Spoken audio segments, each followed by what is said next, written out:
Iran আবারও শিরোনামে। ইরানের সর্বোচ্চ নেতা আয়াতুল্লাহ আলী খামেনি ঘোষণা দিয়েছেন যুক্তরাষ্ট্রের সঙ্গে আর কোনো পারমাণবিক আলোচনা হবে না। তিনি বলেছেন বিদেশি চাপ মানে জাতীয় আত্মসমর্পণ। আর এবার তারা ঘোষণা করেছে একটি বিশাল নতুন পারমাণবিক প্রকল্প, যার নাম ইরান হরমুজ। পরিকল্পনা করা হচ্ছে হরমুজগান প্রদেশে ৫,০০০ মেগাওয়াট ক্ষমতার একটি সুপার নিউক্লিয়ার সাইট। প্রশ্ন হচ্ছে, এটি কি সত্যি শান্তিপূর্ণ বিদ্যুৎ উৎপাদনের জন্য, নাকি এর পেছনে লুকিয়ে আছে কৌশলগত উদ্দেশ্য? এই সব কিছুর পরিপূর্ণ ডিটেলস নিয়ে সাজিয়েছি আজকের এই পর্ব, তাই ভিডিও শুরু থেকে শেষ পর্যন্ত আমাদের সাথেই থাকবেন। ভিডিওর মূল পর্ব শুরু করার পূর্বে আপনাদের কাছে অনুরোধ থাকবে, আপনারা অবশ্যই আমাদের চ্যানেলটি সাবস্ক্রাইব করবেন এবং সেই সাথে সাথে all bell icon notification on করবেন এবং আমাদের ভিডিও লাইক ও শেয়ার করে আমাদের সাথেই থাকবেন। আন্তর্জাতিক সংবাদ মাধ্যম নিশ্চিত করেছে যে খামেনি বলেছেন যুক্তরাষ্ট্রের চাপে আলোচনা করতে গেলে তা হবে জাতীয় আত্মসমর্পণ এবং অপ্রয়োজনে অসম্মানজনক।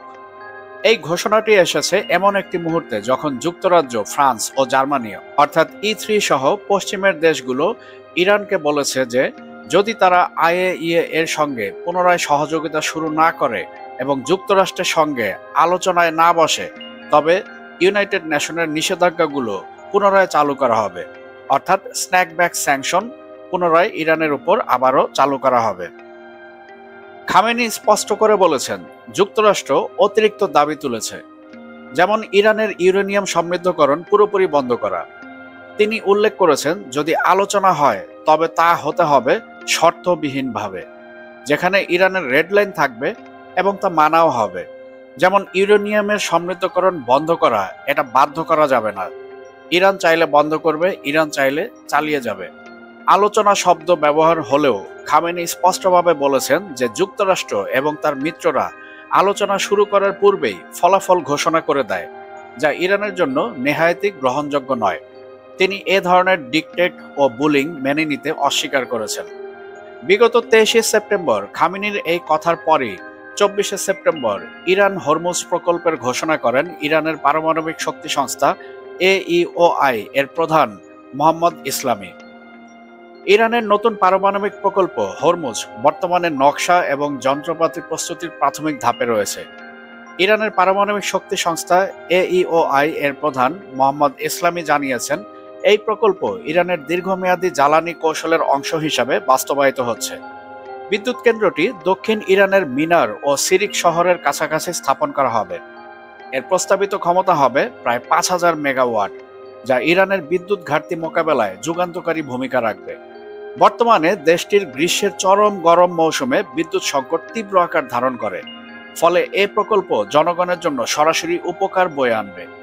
কর্মকর্তারা জানিয়েছেন এটি কেবল একটি বিদ্যুৎ উৎপাদন কেন্দ্র নয়, বরং একটি জাতীয় উন্নয়ন পরিকল্পনার অংশ, যা ইরানের স্বনির্ভরতা ও প্রযুক্তিগত সক্ষমতা বৃদ্ধির কৌশলের সঙ্গে জড়িত। কম্প্রিহেন্সিভ স্ট্র্যাটেজিক ডকুমেন্টে নির্ধারিত লক্ষ্য অর্জনের মাধ্যমেই এই প্রকল্প শুরু হয়েছে। ইরান আশা করছে এই কেন্দ্র শুধু বিদ্যুৎ ঘাটতি মেটাবে না, বরং আগামী দশকে ইরানকে আঞ্চলিক জ্বালানি খাতে শক্তিশালী অবস্থানে নিয়ে যাবে। আন্তর্জাতিক অঙ্গনে ইরানের এই নতুন প্রকল্প নিয়ে নানান প্রতিক্রিয়া দেখা যাচ্ছে। পশ্চিমা দেশগুলো সন্দেহ প্রকাশ করেছে এটি কি সত্যি বিদ্যুৎ উৎপাদনের জন্য, নাকি গোপনে পারমাণবিক অস্ত্র কর্মসূচির দিকে অগ্রসর হওয়ার একটি কৌশল। আন্তর্জাতিক পারমাণবিক শক্তি সংস্থা IAEA এর ভূমিকা নিয়েও প্রশ্ন উঠেছে। অনেক বিশেষজ্ঞ মনে করছেন যদি যথাযথ পর্যবেক্ষণ না থাকে তবে এই প্রকল্প ভবিষ্যতে বড় কূটনৈতিক সংকট তৈরি করতে পারে। বিশেষ করে মধ্যপ্রাচ্যের আরেক পরাশক্তি ইসরায়েল এরই মধ্যে তীব্র উদ্বেগ প্রকাশ করেছে। ইসরায়েল আশঙ্কা করছে ইরান এই সুযোগে অস্ত্র কর্মসূচি এগিয়ে নিতে পারে। যুক্তরাষ্ট্র স্পষ্ট ইঙ্গিত দিয়েছে যদি প্রমাণিত হয় যে প্রকল্পটির সঙ্গে সামরিক উদ্দেশ্য জড়িত, তবে নতুন করে কঠোর নিষেধাজ্ঞা আরোপ করা হবে। এর ফলে মধ্যপ্রাচ্যে নতুন উত্তেজনা সৃষ্টি হতে পারে।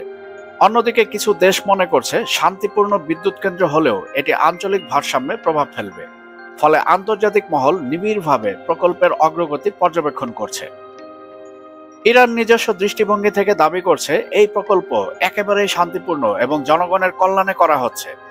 দেশটির প্রধান যুক্তি হলো, চরম গরম মৌসুমে ইরান ভয়াবহ বিদ্যুৎ ঘাটতির সম্মুখীন হয়। বিদ্যুৎ কেন্দ্রটি চালু হলে এই সমস্যার উল্লেখযোগ্য সমাধান হবে। পাশাপাশি এটি কর্মসংস্থান সৃষ্টি করবে, বিজ্ঞান ও প্রযুক্তির ক্ষেত্রে ইরানের অগ্রগতি নিশ্চিত করবে এবং দীর্ঘমেয়াদে শক্তি ক্ষেত্রে স্বনির্ভরতা অর্জনে সহায়ক হবে। ইরান আরও বলছে, আন্তর্জাতিক আণবিক শক্তি সংস্থা IAEA এর নির্ধারিত নিয়ম মেনেই সমস্ত কাজ সম্পন্ন হচ্ছে, ফলে প্রকল্পটি নিয়ে যে আশঙ্কা করা হচ্ছে তা ভিত্তিহীন। তেহরান জোর দিয়ে বলছে, এই উদ্যোগের মাধ্যমে তারা কেবল শান্তিপূর্ণ বিদ্যুৎ উৎপাদন করবে এবং জনগণের জীবনমান উন্নত করবে। ইরানের নেতৃত্ব এটিকে জাতীয় উন্নয়ন, সার্বভৌমত্ব এবং আন্তর্জাতিক মর্যাদা বৃদ্ধির এক গুরুত্বপূর্ণ পদক্ষেপ হিসেবে বিবেচনা করছে। তাদের মতে এটি বিশ্বকে দেখাবে যে তারা উন্নয়ন চায়, ধ্বংস নয়। তবে এই প্রকল্প নিয়ে আশঙ্কার শেষ নেই। অনেক বিশেষজ্ঞ বলছেন, ইরানের প্রকল্প সম্পূর্ণ শান্তিপূর্ণ হলেও সন্দেহ দূর হচ্ছে না, কারণ পারমাণবিক প্রযুক্তি একই সঙ্গে বিদ্যুৎ উৎপাদন ও অস্ত্র নির্মাণে ব্যবহার করা সম্ভব। যদি ইরান স্বচ্ছতা বজায় না রাখে, তবে এটি আন্তর্জাতিক সম্প্রদায়ের সঙ্গে বড় ধরনের কূটনৈতিক সংঘাত ডেকে আনতে পারে।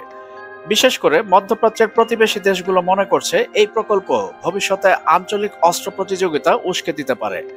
ইসরায়েল সরাসরি বলছে, ইরানকে বিশ্বাস করা যায় না, আর এই প্রকল্প তাদের জাতীয় নিরাপত্তার জন্য হুমকি।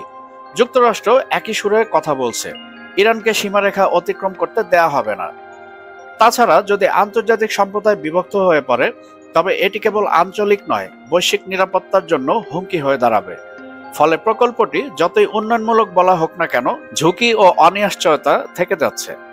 ইরান হরমুজ প্রকল্প নিঃসন্দেহে ইরানের জন্য বড় পদক্ষেপ, কিন্তু এটি শান্তি বয়ে আনবে নাকি নতুন সংঘাত উস্কে দেবে তা নির্ভর করবে আন্তর্জাতিক আস্থা অর্জন ও স্বচ্ছতা রক্ষার উপর। একদিকে বিদ্যুৎ ও উন্নয়ন, অন্যদিকে কূটনৈতিক চাপ। দুইয়ের মাঝে দাঁড়িয়ে ইরানকে এখন নিতে হবে সবচেয়ে কঠিন সিদ্ধান্ত। বন্ধুগণ, আপনারা কি মনে করছেন, ইরানের এই নতুন পদক্ষেপ কতটা বিশ্বশান্তি বয়ে আনতে পারে? আপনার মূল্যবান মতামত অবশ্যই কমেন্টসের মাধ্যমে আমাদেরকে জানাবেন। ভিডিও শেষ করার পূর্বে আপনাদের কাছে অনুরোধ থাকবে, আমাদের চ্যানেলটি সাবস্ক্রাইব করে আমাদের সঙ্গেই থাকবেন এবং সেই সাথে সাথে all bell icon notification on করে দিবেন, যাতে করে পরবর্তী যে কোনো আপডেট আপনি সবার আগে পেতে পারেন। আর অবশ্যই আমাদের ভিডিও লাইক এবং শেয়ার করবেন।